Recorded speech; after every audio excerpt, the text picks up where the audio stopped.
I was born and raised in South Georgia. I grew up in Tifton. Went to high school there. Went to college at Abraham Baldwin there for a short while. I got hired with the Georgia State Patrol in 1994. Issued driver's license for about 2 years there closer to 3 years before I went to trooper school. Went to trooper school, was assigned to the posting unit out of trooper school, and since then have worked pretty much all over the state.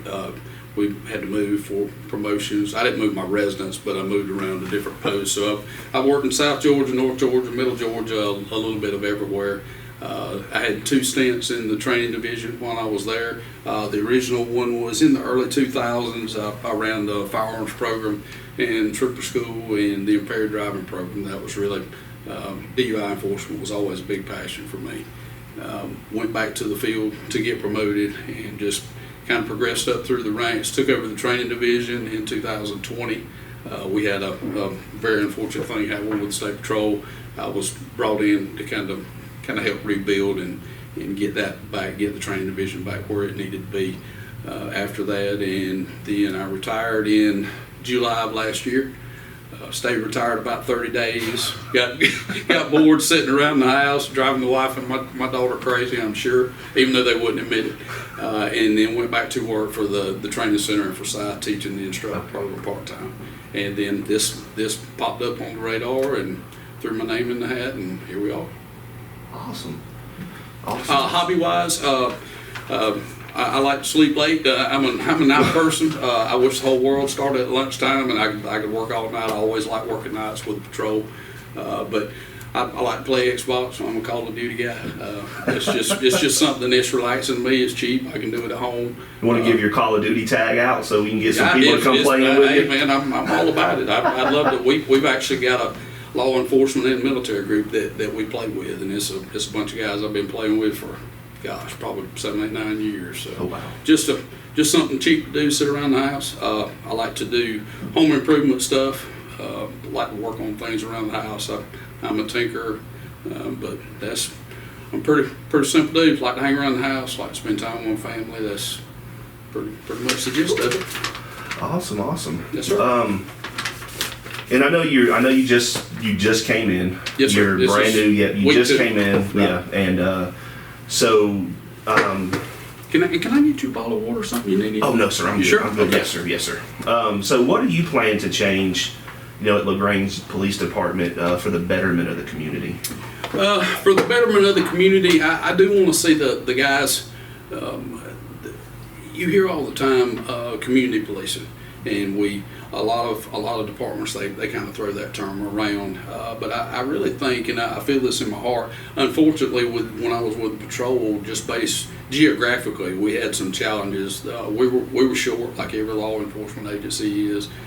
There were a lot of days when we got 2 guys to patrol 4 or 5 counties. So being able to get into a community and kind of have that sort of intimate involvement and getting to know people on a one-on-one personal basis, we were never really afforded that opportunity. Of course, you would meet, the sheriffs and the judges and the other officers and all the people you come into contact with. But this will be, I'm really looking forward to this, and the humongous number of people I've met already, and as welcoming as the community's been. It was exciting for me to be afforded the opportunity to do that and really get to know people. But when we talk about community policing with the police department, I really feel like, I know we have, Lieutenant Butler, he's one of our community outreach people, and he's very involved in the community, does a fantastic job for us. But I really think all our officers should be geared toward that school of thought. If you're being a good police officer, you're already a community police officer anyway. You're getting to know the people that you deal with, and you're building that trust and that relationship. So that's one of the big things that I'll encourage. A lot of the guys and ladies here are already doing that as it is, but I would like to foster that and see that to get a little bit better too than what it already is. So you kind of already hit number 3 then. That's what I was going to ask you. Sure. It's actually about, do you think community policing is important to the city of I think Lagrange? It's vital. I mean, it's paramount to our success as not only as a law enforcement agency, but as individuals and as members of the community. When you go out in the community, Doesn't matter if you're in uniform, out of uniform, everybody knows that you're a police officer, whether you know those people or not. And you have to, with that comes a little bit different set of responsibilities and a different thought process, but you have to govern yourself accordingly, on duty or off duty, because you're representative of the department and of the city and of the community, and that's whether you're here or you're in Atlanta or anywhere else. You have to keep that in the back of your mind. Do you believe it's important to be fully transparent with the public? Yes, sir, I do. And again, like community involvement, people throw transparency around all the time because it's a good click word and it sounds good for you to say you're transparent. But if you're transparent and there's some substance to that, if you don't mind people coming in talking to you, you don't mind being interviewed. Because if you're doing the job and you're doing the job the right way, you don't have anything to hide. But that is vital. That you're never going to be successful in a community and obtain the community's trust and have that community policing aspect of things if you're always shutting people out. You know, you can say no comment. Well, if I'm the public, I'm thinking, well, why is it no comment? And that's understandable. I think you could ask any person on the street the same question. They would echo that very same sentiment. Now, of course, in the course of an investigation, there are obviously things that we can't release. Exactly. And we understand that. But I think when you say no comment, it takes about 3 or 4 more seconds to explain why I'm having to tell you no comment or why I can't release something to you. And most times, I think the biggest disparity we have, or the biggest issue between the public and law enforcement in general, is from a communication aspect. Many times you can explain to people why you had to do something, and usually an explanation doesn't take very long to communicate. And then most people, even if they don't agree with it, if they can rationalize your thought process and say, well, that kind of makes sense. I still wish it was different. But because sometimes we just have to agree to disagree. But if you can make people understand why you're performing an action, that goes a long way with building trust with people. And I can understand that the no comment on an ongoing investigation, Sure. Because if you release Right. certain things as pending, it can mess the trial up, the case up. Exactly. It can jam a lot of things up to Right. get an actual criminal off the street. So Yes, sir. that's something that I do agree. I don't necessarily personally. I don't agree with it. I think Sure. you just full Sure. force. Tell me what's going on. Tell Right. the people what's going on. Right. But from the standpoint of an ongoing investigation, I can get that. Where then also it's in the Georgia Open Records laws of you can restrict certain records until the Right. investigation is completed. Well, and at the end of I think the main purpose or the main concern about limiting some of those things, even though people don't always see it, it's actually for their own protection also. Because if we simply have a suspect in a case, but we don't know that that's the actual person, and then I release that person's name, then I've clouded that person's reputation in the community. In severe, extreme cases, I don't want any retribution from a potential family member or someone else, and so you're actually putting that for person legal at matters, risk. stuff like that. The city open the city up for civil liability. Because we never want to accuse anybody of anything that they haven't done. So. Just 1 second. I'll hit number 5. I just want to Okay. make sure we're still. Sure. We should be. I don't see why not. Yeah, cool. Awesome. And this is something something a little bit different, but and since you being new, you may not know, or because I know you're still getting kind of settled in and everything, Sure. but this has something to do with something that's going on right now. Are you aware that an investigator with Lagrange Police Department that's assigned to the Hollis Hand Elementary School may have provided false information to the Lagrange Daily News? No, sir, I'm not. Not at all. Okay. That's, I'm getting information from Lagrange Daily News that this is what LPD reported me. The families reached out to me, and Okay. I know it's ongoing. That's still Yes, an sir. ongoing investigation. I know you Sure. can't really elaborate on it, but that's something that I don't know. Maybe you can look into, possibly. Most definitely. That you can look into, because Lagrange Daily News put out that there were no injuries to the child. Okay. So I reached out to them. They said, well, this was what was reported by Lagrange PD. Okay. So I asked them, I said, well, you should maybe contact Lagrange PD and ask why they lied to you, because the family has sent me pictures and stuff and gave me, I interviewed them over the phone and spoke with the family and everything. They're telling a different story, and the investigator with Lagrange took pictures of the injuries as well. So I'm not saying release the child's name, all that stuff. Sure. I mean, it's a 7-year-old kid. Sure. But I mean, if the child was injured, I mean, I would want the public to know. I mean, I would want to know if my child was in that school. Per se. So yes, that's sir. just a question, Okay. more or less. I'll be glad to check on it, and I'll be glad to follow up with you and let you know. Awesome. And are you familiar with the? Are you familiar in if you are, your thoughts on the broken windows theory? I am familiar. That's the portion of what we're looking at now with some of our code enforcement. Broken windows theory, and I'm paraphrasing, of course, Yeah. but when you allow a dilapidated place, and it's based in the theory that if you have a broken window and people see that, then it perpetuates itself. You provide an environment for the criminal element to start taking a look at. Well, this may be a place where obviously it's dilapidated. Obviously nobody pays attention to this place or cares about it. So potentially that's a place for me to go and conduct my business because people aren't paying attention. Okay.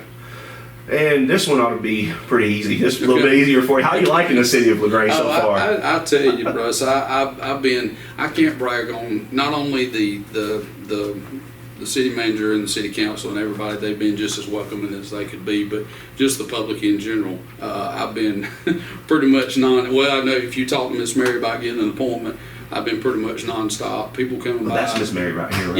Yes, it is. She's awesome. Oh, she's awesome. She's great. Yeah, I would have been lost this last 2 weeks without her. She's been my you need to be here and these are the people you need to talk to person. But no, the public, the way I've been treated, everybody stopping by and welcoming me in, and moreover, the members of the police department. It's always. I don't want to say scary, there's probably a better word, but it's always a little intimidating when you work in a law enforcement agency and you get a new department head, especially someone coming in from outside. I understand that apprehension of kind of being open and taking that person in, but I can't brag on the men and women that work for the police department anymore. I know that feeling, but not from the law enforcement standpoint, but from like PCSing from sure, one installation to another. Sure. New environment. It's probably a little bit different, but on the same aspects of new area, and you got to learn new things around where stuff is and stuff like that. My previous work history with patrol was probably more like what you're talking about. You're within the same organization, but when I would take a promotion, I'm in a new area and there's new personalities and new people, and so it's you kind of got that turnover of learning new things all the time. But this is I couldn't ask to be treated any better than everybody's treated me here. It's been fantastic. And are you aware of the previous conduct that's been conducted by the officers here in the past? And if so, do you have a plan to fix that? A portion of it, and it's what we were talking about before we started the interview. I did look when I was familiar with Lagrange Police Department. I knew of Chief Deckmar. We weren't personal friends, but I've been to a couple of conferences and things where he's spoken before. So when this job opportunity came up, I started to look into. I read everything I could read about Lagrange Police Department. I'd actually heard, and mostly because of Chief Deckmar's past and all the things that he did when he was here. I've heard great things about this department all my career. This was always, and I said that at my swearing in, it was always kind of an example of professionalism and documentation and being accredited and all the other things that he brought to this department. And actually, when I heard about some of the things that had taken place in the past, I watched your videos that you had posted, and I was trying to get a feel for what was going on and how the department was viewed, and so I did. I read and looked up everything I could find about it. Unfortunately, things happen. People make mistakes. People make bad choices sometimes. we correct those things. If it's a shortfall or a gray area or a hole in a policy that we need to put into place to fix that and prevent that from happening in the future, then that's what we have to do. There are a couple of policy things that I do intend to change. I've told all the guys here, I'm not a switch flipper or a dial turner. When I get to a new place, I kind of like to sit back a little bit and get a feel for the people, because they're learning me and I'm learning them, and learning personalities, work ethics, all those kind of things. There probably are a couple of tweaks that I'm going to make just to prevent things from happening like that in the future. Things happen. Sometimes people make bad choices, but we correct the problem. We put things in place to prevent that from happening in the future, and then we move on and get back to our business. And if you were the chief of police here during the 2022 Banning Mills Retreat incident, is there anything you would have done differently? I don't really know, because I haven't read just because it took place. I did watch the videos and things like that, and I've seen some of the interviews. I don't know that there's anything I would have done different based on the rules and policies and regulations that were in place at that time. I didn't go back and look through it to see with the State Patrol, I'll use that as an example.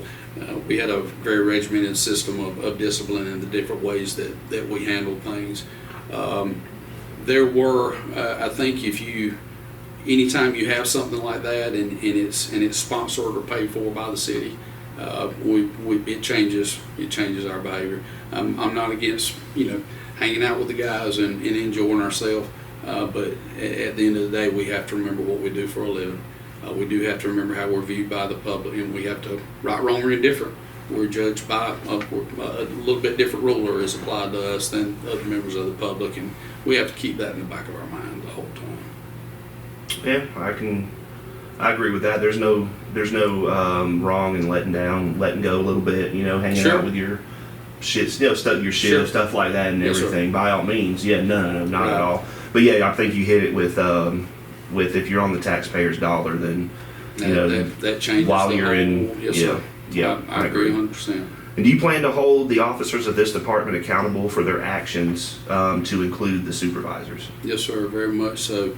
I say that from the standpoint of, at the end of the day, and it's actually something I'm working on now. I've been working through our organizational chart and moving a few things around, and not major changes, just some things I think for fluidity and workflow and those things that may work a little bit better for us. But at the end of the day, ultimate responsibility for everything that takes place here now is my responsibility. When you put people in a supervisory position, you're giving them a lot of trust. There's trust not only for the reputation of the department and its officers and all the professional standards and things that we hold so dear to our profession, but at the same time, the people's lives are at stake. The reality of this job, sadly, is you can get killed doing this. And when you put people in supervisory positions, you have to pick people that are good decision makers, that can think on their feet, that have common sense, who have an educational and a professional training background to be able to train the younger men and younger women, which we're seeing a big influx of in every department across the nation. But you have to put people in place that you can trust. But with that comes, with the rank and with those titles comes a great deal of responsibility. It almost sounds oversimplifying, but their very lives are in your hands, and the judgment you pass on may make a big decision at some pivotal point in their life. So it's vitally important, and you have to be held accountable for it. Again, sometimes mistakes are made, but that comes with understanding that if you make those mistakes, there are repercussions for that, and people have to understand that when they go out here every day and try to do their job. Exactly, I agree. I agree with that. I do. And would you release truthful information to the press, even if it casts a negative light on the Lagrange Police Department? Yes, sir. And it's never fun to say you made a mistake. It's never fun to say we were wrong. It's never fun to have something embarrassing happen or something that sheds bad light on you, whether it's personally or professionally. But again, at the end of the day, we owe the public, we owe the citizens. We even owe, as crazy as it sounds, we even owe the criminal element that to, if we make a mistake, to own it. The reality of that is there's no more. And there was a time many years ago where things were swept under the rug, things were kept hidden. I mean, that's just reality, and I'm open and honest enough to admit that. But now, when everybody's got a window to the universe hanging on their hip, Yep. Why hide it? It's going to come out anyway. Go ahead, and I think it's a lot better to get ahead of things, admit your mistakes, fix whatever gap or shortfall allowed that to happen in the first place, and pick up and move on. If that means we're punishing somebody, if it means we're terminating somebody, then that's just the cost of doing business. But if you're wrong, you just got to say you're wrong and admit it. I think even when you're wrong, the public has a much better perception of you, especially in law enforcement, because we're kind of the ultimate trust. I mean, when you have a problem or you're scared or you've been hurt or injured in some way, you want to know you can trust somebody 100% when they show up, and we owe that to the public. So if we make mistakes, even if it stings, even if it's embarrassing, it's going to come out either way. Why not just be upfront with people and admit that at the end of the day, we're human too. We got wives and kids and boyfriends and girlfriends, and we have phone bills and cable bills and power bills like everybody else, and we just want to get home at the end of the day, do our job, be professional, be forthcoming, treat the public the right way, and that's what builds trust, and it gives the public confidence in our ability to protect them. And you would see to where it would be like, if something happens, the statement released to the press is not truthful, and later on it's uncovered, and it becomes a huger issue because now something buried becomes more of an issue because it's covered up, versus, hey, let's attack it now, let's hit it. We're embarrassed, it's wrong, but you know what? We're addressing it and we're fixing it. Right. And then I think that, just like what you said about building the trust, is now that would bring more people to, well, hey, Lagrange PD, look what they did. Sure. They did it, whether it's right. wrong, funny, or, whatever. But you know what? They were forthcoming with it. Well, and I try to put myself in them, because at the end of the day, I'm a citizen like everybody else. But I try to put my thought process, I try to look at it kind of from the public's perspective. If something is covered up, then if I'm the public, I'm wondering, well, this was covered up and we found this. Now what else is there? When it's just much easier just to say, look, we were wrong, we made a mistake, we're owning it, we're correcting it, we're going to try to prevent future mistakes from happening, and just appreciate your understanding and work with us to make this a better place. But it's way better to just go ahead and if I'm wrong, just say you're wrong. Take your licks for it and be done with it. I think anybody can appreciate that, because everybody, honestly, everybody has baggage. Everybody's made mistakes. I know I have. I'll probably mess something else up before the day's over. But that's I'm also big enough to admit when I made those mistakes. Exactly. And yeah, I mean, me too. I've made mistakes as well. Sure. We're human. Everybody's We human. all have. Now, this is a big problem that I see in Georgia, and it's probably all across the nation. And this is something that I think that needs to get really fixed. And I'm only talking to, I'm not talking about, when I ask you this question, I'm not talking about policy Yes, sir. violations or Sure. procedure or stuff like that. Right. I'm referring to the U.S. Constitution and the law, Yes, basically those two Right. alone. Will you allow officers to just resign from here and go to other agencies when they break the law or violate a person's rights? Because some, like you said, make bad decisions. Yes, sir. They violate the law. They do something that they should be thrown in prison for, but they're just allowed to resign and go to another agency to carry that toxicity with them. Yes, sir. And is that now policy? If they break policy and you terminate them, Right. there's nothing that would be, breaking what law Right. is. So that's something that I would like to see change, and I think a lot of the people would love to see change would be if you have a bad apple here per se, then and they're violating laws, violating people's rights. Just to we're just going to let you resign and go somewhere else. No, would you force termination to where it affects their career now down the line? As it should. Yes. Yes. And I think you see my answer on that. I've seen this happen throughout my career, and the issue with that is if you allow that to happen, or resign under duress, or whatever the case may be, the problem is usually that problem doesn't get any better because you move it. If there's an issue, it's probably going to be an issue somewhere else. But if it rises to the level of violating state law or whatever they violate, and like you said, not departmental policy, because there are a lot of things that we're subject to naturally by departmental policy that have nothing to do with a legal term or a legal standard whatsoever, even from a constitutional standpoint.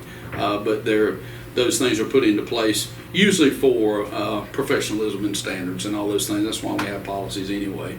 But if you do something that violates the law, I think that's termination worthy. I think people make mistakes, but if it's an egregious enough violation that you're going to be terminated or that termination is possible, I think you save somebody a lot of trouble down the road from having to deal with an additional problem and then going somewhere else and causing an issue. Because the big risk we take as law enforcement is if this person has committed that kind of act that has risen to that level, chances are it's at some point it's going to affect something that causes a bad case law to be made. And at that point, now I've not affected just this department or the department I went to, I've affected law enforcement as a whole, because they're going to be held to a new standard or a new limitation that I alone have caused to be put into effect by my bad acts. So if it rises to that level, termination is the answer. It's not really a choice. And then that's what puts the negativity in it for you've got a police officer that is genuine, that is, wants to do right, sure, does what he can to uphold the law, the people's rights and everything, does all of, is just honest, forthcoming, hardworking, right, family, the typical poster child for sure, law enforcement. But then you have one that's complete opposite, has an interaction with somebody that's a supporter of law enforcement. Now that officer is shed in that light now, and I think that's, I don't like it personally. I don't like it because not all police. I don't think all police are bad. Right. I don't think they're all bad. There's quite a few of them that are very questionable. Right. But then it makes the bad ones, it makes the good ones look just sure, like that, because they're not looking at like the person, they're looking at the badge and the gun. That's what right, they're looking at. Oh, well, this officer did this to me last week or years ago or something. This is what he did, and then now you don't want to cooperate. It leads into something a lot more, more worse. And I agree with you from the standpoint of it causes us all to be painted with the same brush, and that's not fair to the people that go out there and do exactly what they're supposed to do every day with the safety of the public and their fellow officers at the forefront of their mind in governing their actions. And I'm trying to push that because I sure, did a ride along here. If you saw that video, I don't think I did. It was 4 or 5 months ago. It was with D'Angelo. Okay. I did a ride along with him. Took my camera in the car. We rode around. I think we rode around for about 2 hours, and just conversated. Had a sure, conversation, and pretty much trying to bridge that gap between the community and law enforcement, right, because there's that big divide there. Right. And that all of them just aren't bad. It's actually that was a pretty good video. I had a great time with him, by the way. He sure, was a great guy, right, really. And so that's what it should come. You shouldn't be afraid of cops, because when a cop gets behind me, GSP, right, now I'm gonna hit GSP on this too, sure, county, whatever, right, they get behind me, and this is the majority of the people, they're like, oh, there's a cop, let me make sure, turn signal on, seatbelt. And it should be like, there's a cop behind. Oh, shoot. I roll my window down. I feel safe now. There's a police officer behind me. Man, ain't nobody gonna do nothing to me right now because he's here, and it should make the people genuinely feel safe, not scrunched up as, oh my God, is he gonna pull me over? Uh-oh. Well, that what did gets I do? What did I right back do? to what we were talking about before. And again, not the community policing, quote unquote, but having those relationships. I'd much rather look in the rearview mirror and see a police officer and say, oh, well, that's Russ. So and throw your hand up because you know who it is and you got a personal relationship, or you've seen them at the store, or you've talked to them in Kroger, or whatever the situation may be. And that's one of the things that I really intend to encourage is that getting out, knowing the people that you deal with, and knowing that on both sides, whether it's somebody that's a violator or somebody that's a law-abiding citizen, even in the wrong, having that mutual respect there. Because I think if you got those relationships in place, even if you go to a location and that person is the subject of whatever enforcement action for whatever reason, I still think if there's a relationship there, I just think that encounter goes much better just for knowing who you're dealing with, and the public knowing what, he's here to arrest me or arrest my son or arrest my daughter, but he's fair, and I know he's honest, and I know if there really wasn't a problem, he wouldn't be here in the first place. And that's what we got to get back. And they wouldn't be scared to go with you. They wouldn't be afraid, terrified to go. They'd be like, yeah. And it's like, knowing that they broke the law, knowing that they messed up, but then it doesn't turn into a fight. Sure. They're, let's go. Yeah, it's cool, man. Yeah, I get it. And just fight it in court later. Right. This is something that has just come up, and it's okay if you're not aware of it, because this is something that I just got wind of. Has nothing to do with Lagrange PD, but because I guess you were an instructor at Gypstick in Forsyth. Are you going to make it mandatory for the officers here, all sworn officers here, to take the course regarding First Amendment auditors?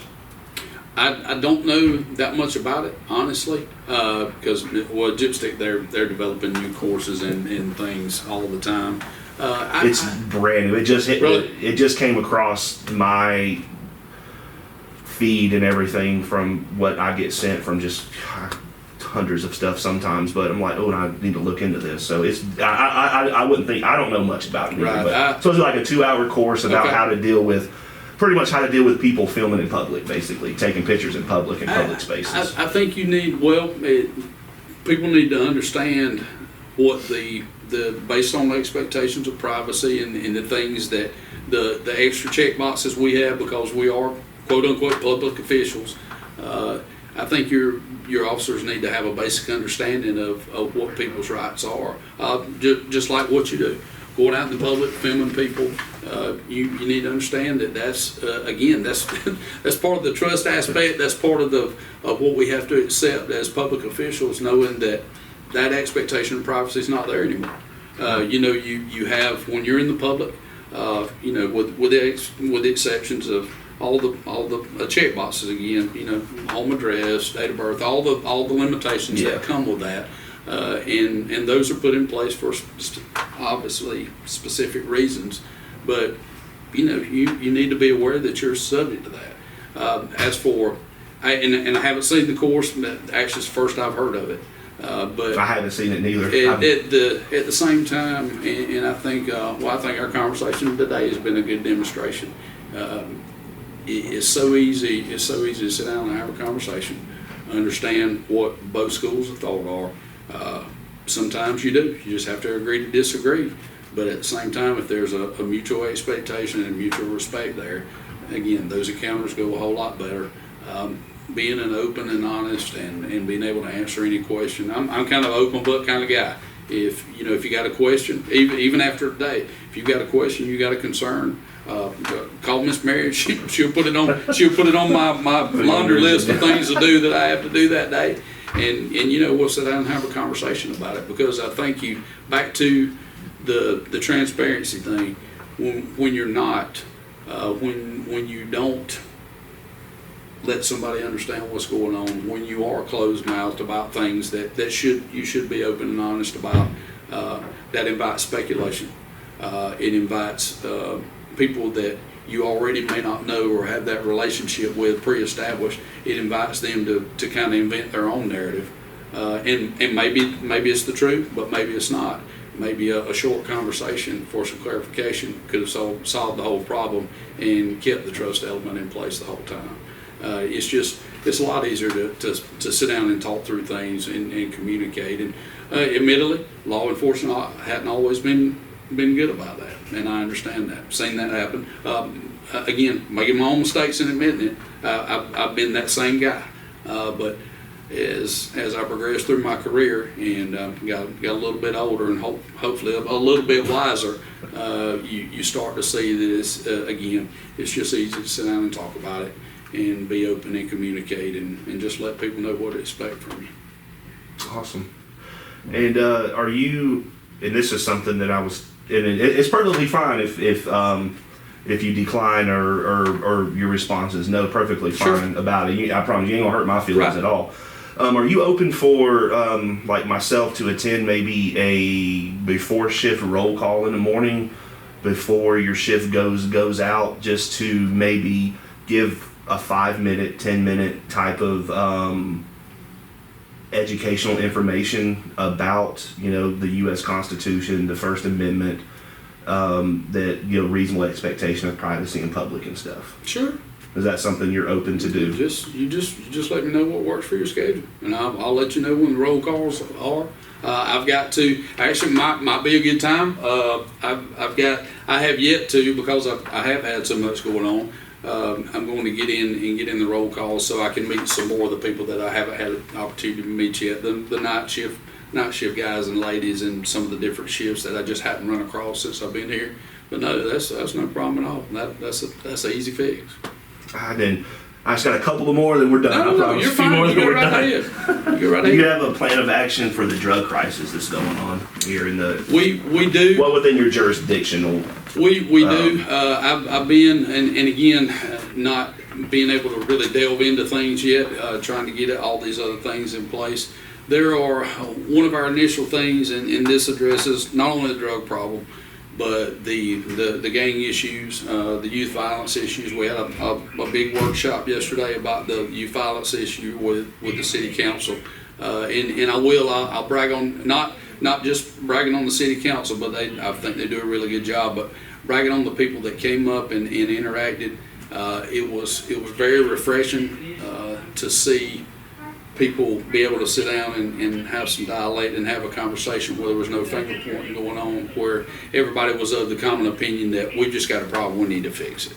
That's kind of like the drug problem, the gang problem, the youth violence problem. Our initial thing, what I've already talked to some of the patrol division supervisors about, is getting back in the community, being visible, interacting with people. We will be working more of the smaller violations and coming into contact with the community. Headlights, taillights, small violations that it's a dual role or a dual opportunity for a police department. If it's a law-abiding citizen, they're just unaware that they have an equipment violation for it, and I'm just using those as examples. But if they have a small violation, we can go up, we can issue that person a warning. We even have a coupon system here. If you have an equipment violation, we have a coupon we can give you that the auto parts place, they'll pay for a bulb or some small issue you might have. But then we made a positive contact and a positive interaction with the citizen. So taking the driver's word on it, like, oh man, sure. I guess it's out. I didn't. Right. I'll get it replaced. Sure. And then, but with the understanding. Yeah, that you got to get it fixed. That 90 days later, we all your stuff needs to be working, and I think that's more than fair. I agree with that. You can't keep pulling the same person over for the same exact thing. And then on the flip side, if it's somebody that has criminal intentions, now we're in contact with that person. Now we're developing where they go, what they do, what their habits are, what kind of vehicles they drive, to follow up. And because it's all about gathering intelligence, it's about doing your homework and seeing but before you can stem the flow of anything, whether it's drugs or guns, no matter what you're talking about, you got to figure out where it's coming from, and that's a lot of the work that our people, our detectives, and the criminal investigative portion of the department will be looking into. It's a didn't get broken overnight, and it's a not get fixed overnight. But we do have some more things and some very concerted efforts that we're going to be applying to try to combat that, because it all goes hand in hand back to broken windows again. Yep. You start with little bitty things, then you wind up with a problem that's this big, and that's really what we're taking a look at. And then the last two more questions, and I'll get out of your hair. Sure. I'll kind of combine them together. Okay. And then I promise you won't hurt my feelings at all. I promise you ain't gonna hurt my feelings. It's really, really hard to hurt my feelings, and I'm not violent. I don't really get mad. Right. Well, I don't really get mad at all. But, what are your thoughts on Georgia transparency and what I'm doing, and then any questions that you have of me? My thoughts in theirs, and obviously I'll just shoot you straight, Russ, because I'm a straight shooting guy. Opinions vary, and we'll just call it that. Like you said, I'm unoffendable myself. I got pretty thick skin, but at the same time, it's kind of like coming in here and when I sat out with the supervisors in this department, I wanted to talk to each of them individually. I had a group meeting and have met most of them, but when they come in, they sit down and talk with me individually. Everybody, each and every person in this department has their own opinion of every other person in this department. But I've always found it beneficial for me on a personal basis, and I can't speak for everyone, but for me on a personal basis, I've always found you get a lot more mileage out of, no matter what you hear, making your own judgments and taking your own individual stance on how people treat you and how you treat them. It's no matter what you hear, no matter how good it is or how bad it is, as an individual, you may still find good things or bad things that are different from everyone else's opinion. So I've just gotten a lot more mileage in my background and my work history by taking an individual or an independent judgment of somebody, no matter what I've heard beforehand. I don't know everything that's happened in the past. I don't know what all interactions have taken place here, but just like I told you, we can be open, we can be honest, we can have conversations, we can stay in communication. If you have issues or concerns about the police department, I expect you to call, because if I can alleviate that concern or that worry or that doubt, the biggest thing, honestly, I know you reach a wide audience. If I can eliminate that doubt for the public or clear up some misconception, then I think that's time well spent. So I don't have any problems or prejudgments. It's just, I think that's fair. I think you owe that to everyone that you encounter, and it's the same way with being a law enforcement officer. You have to be guarded to some extent. There are a lot of people out in the public that seek to do us harm, and we understand that. But you can't walk up to every car with that expectation that that's what you're going to get, that you're going to have a bad experience, or that somebody's going to offer to do you violence. Now, you need to be prepared for that. Yes. in the instance that it takes place. But I've always done my best not to prejudge anyone. You've been just as nice as you could be to me today, and I appreciate that very much. And as far as I'm concerned, that's the way our interactions will always take place. Oh yeah, I'm respectful, and some may disagree that I'm not. I'm more of, you give me respect, I'm going to give you respect. Sure. And then, but sure. a lot of times it comes down to where when I disagree with, it could be a law enforcement officer, public official, elected official. When that disagreement comes in is when now all of a sudden, like, I'm the bad guy, I'm mean and all of that. But no, we're disagreeing. We don't have to agree on everything. Right. It's not, we're human. Sure. You have different thoughts than I have. I got different thoughts than you. But it boils down to, I'm strictly sticking to, like what law is. Like, what does it say? Mainly in the public photography and, right. Constitutional, the Bill of Rights area inside of that. And I expect, and I think the people expect, because a lot of people don't know their rights. They don't. They just don't. They don't read. They don't know. And then, I would expect if I didn't know my rights and you pulled me over, or for whatever reason you're with, hey, you would tell me you know, I mean, you have to Mirandize me before asking me criminal questions about Sure. a case or anything. But, you know, like, hey, you do have a Fifth Amendment. You know, hey, can I search you? And I'm kind of, well, you got a Fourth Amendment right, so you can say no. You need to know that you can refuse those things. Like at least letting them know that Sure. that, and then that it might be somebody like me. I'll be straight up like, hey, can I search you? No, you're not searching me. That's just what it is. You're just not going to do it. Right. But yet, I think it could gear more people to wait. I have a choice. Yeah. Oh. Very much so. I ain't got nothing on me. Yeah, man, go ahead. You know, here. You know, go ahead, do it. You know, Right. and I think that can be more positive. And if you telling them what they're giving them a little bit of information, at least what they're constituting. I mean, you can't give them legal advice. I Right. get that as legal advice for their defense, but what basic things are under the Constitution, I think every law enforcement officer should know that. Sure. Should at least know the First and the Fourth and the 14th.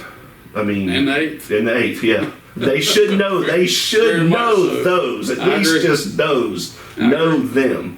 Sure. Any questions of me? No, really. Again, I do. I want to thank you for the posting the things you posted. It gave me a great deal of insight. I told some of my guys Monday. I said, it's even though that was the things that have happened in the past. We took our licks. We're gonna fix those problems. But I also got to see some insight into some people that had a great deal of integrity and handled some very difficult questions in a very bad situation and did the right thing. And I think that integrity and even when it's tough, that's still better than covering it up and doing the wrong thing. So I do. I appreciate it very much. Exactly. I agree.